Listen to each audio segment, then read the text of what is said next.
Bonjour à tous, on se retrouve pour une petite finale de pion, roi pion contre roi pion, ici très au blanc. Le pion blanc est un peu plus avancé que le pion noir, sauf que le problème des blancs c'est qu'évidemment il y a le roi devant, donc si on compte le nombre de coups pour aller à dame, pour le pion blanc, il lui faut 5 coups, puisqu'il faut bouger aussi le roi.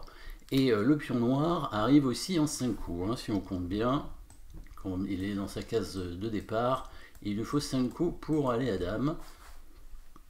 Dans cette finale, ce qu'il faut savoir, c'est que si le pion arrive à une case de promotion avec le roi juste à côté, même si les blancs ont fait dame, ça peut être nul, dans le cas où le roi blanc est assez loin.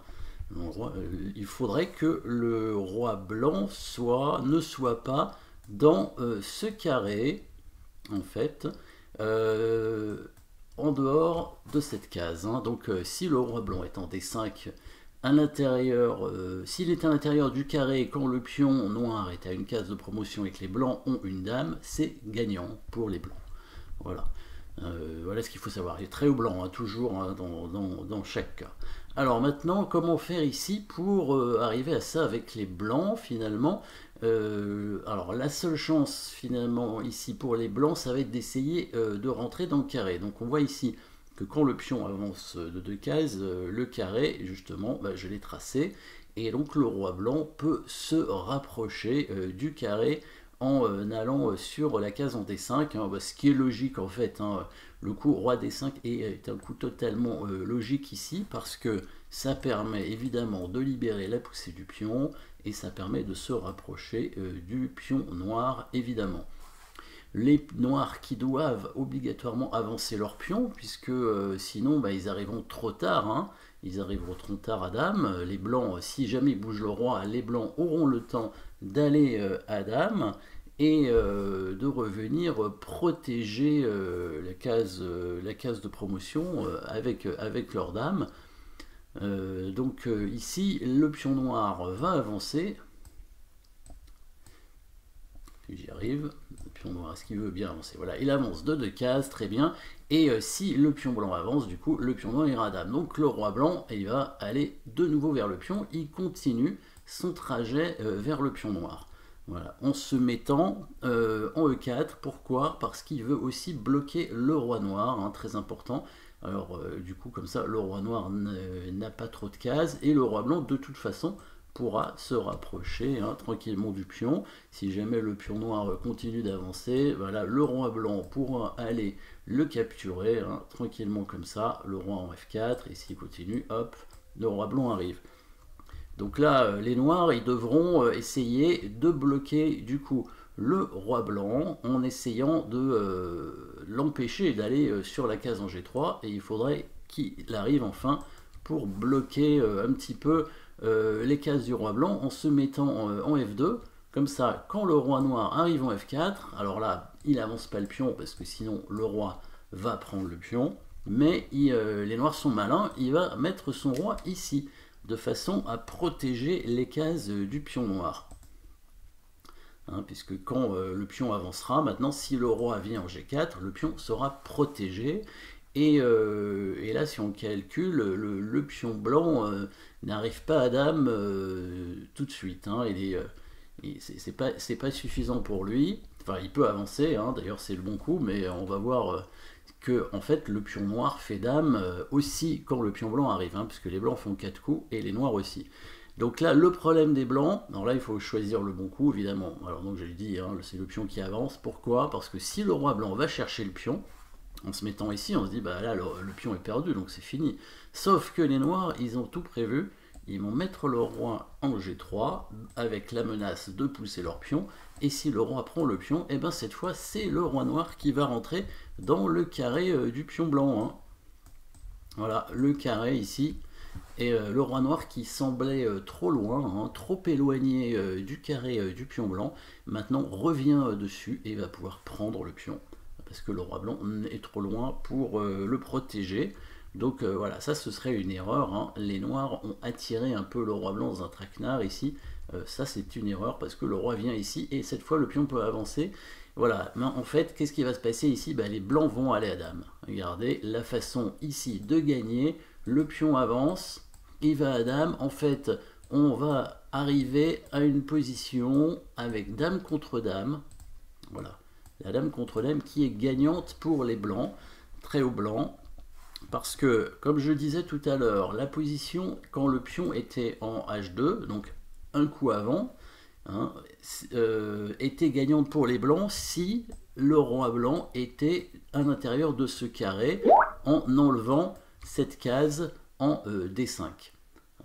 Donc là, c'était gagnant. Là, en fait, comme le pion a avancé d'une case en H1, le pion a fait dame en H1, les blancs ont une case de moins en fait, et donc le carré, le petit carré avec les dames est à l'intérieur de celui-ci, et à nouveau sans cette case, donc le roi blanc est bien dans le carré, à l'intérieur du carré, quand les noirs font dame. Donc du coup maintenant c'est gagnant pour les blancs, il faut venir faire échec sur la deuxième rangée, ça c'est très important.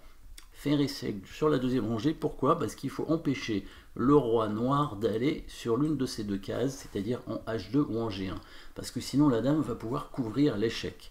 Là, si le roi vient en G1, on a un coup qui permet de gagner tout de suite. Vous pouvez chercher, hein, bien sûr, toujours mettre la pause à tout moment, hein, évidemment. Le roi qui se met en opposition, hein, devant le roi noir, et la menace de mat ici est imparable. Les noirs n'ont pas d'échec intéressant à leur disposition, hein. La dame peut faire échec, mais elle se mettrait en prise, et il y a trop de menaces de mat, hein, vous voyez, la dame blanche qui peut menacer mat dans tous les sens ici, hein, sur la première rangée. C'est un mat imparable dans tous les cas. Donc c'est pour ça que le roi noir ne peut pas aller sur cette case en G1, ni en H2 du coup, puisque la dame s'est mise sur la deuxième rangée. Donc soit le roi monte en H3, soit il redescend en F1. S'il monte en H3, on va se rapprocher simplement du roi en faisant échec, hein.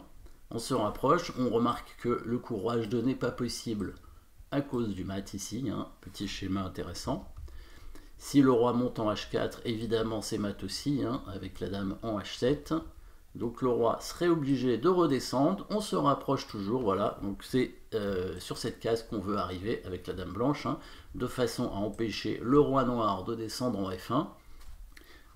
S'il était allé en F1 avant, de toute façon, on l'aurait forcé à revenir en G2, puisque la dame était attaquée, hein. Donc on aurait retrouvé la même position, avec la dame en opposition devant le roi ici, en E2. Et du coup, là, soit roi G1, et à ce moment-là, comme tout à l'heure, roi G3, menace de mat imparable. Il n'y a pas de patte, hein, évidemment. Si la dame fait échec ici, on ne prend pas avec la dame, attention aux pattes, on prend avec le roi. Comme ça, le roi noir a toujours une case à sa disposition, et en plus, on va le mater tout de suite. Attention, petit piège, c'est le seul piège ici, hein, que les noirs pourraient faire dans cette position.